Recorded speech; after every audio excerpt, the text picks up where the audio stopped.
When Bakassi returned from war, he didn't return to a life of comfort. He returned to work. In his village, Entumbil, the land he worked was known as Maka. This land wasn't some inherited luxury. It was earned ground. It demanded effort before it gave anything back. For Bakassi, farming at Maka wasn't a seasonal hobby. It was his daily responsibility.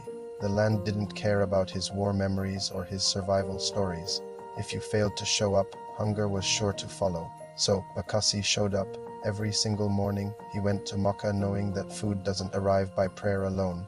It arrives through repetition, patience, and good old-fashioned physical labor. The land tested his consistency, not his ambition. Maka shaped his entire routine. He cleared the ground, he planted seeds, he weeded, and he waited. He watched the weather, adjusted to the seasons, and learned to respect the timing of nature. This is the kind of work that teaches you humility.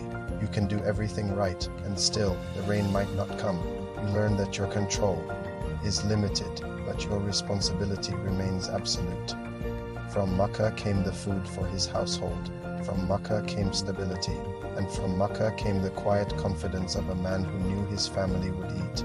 This was especially important in a home with many mouths to feed, to wives, children, extended family, and the constant flow of visitors.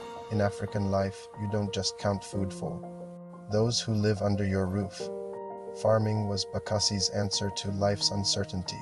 He didn't depend on promises. He depended on the soil. In its own way, Maka also became a place of healing, even if no one ever called it that. The physical labor grounded his mind. War had exposed Bakassi to things he didn't often speak about, but the land never asked questions.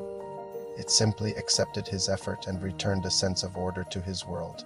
Many men come back from war and remain restless, lost. Bakassi returned and planted himself in the earth.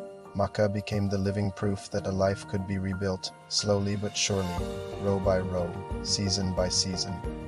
No photographs ever recorded this work. There were no certificates to recognize his achievement, but children grew strong because of it.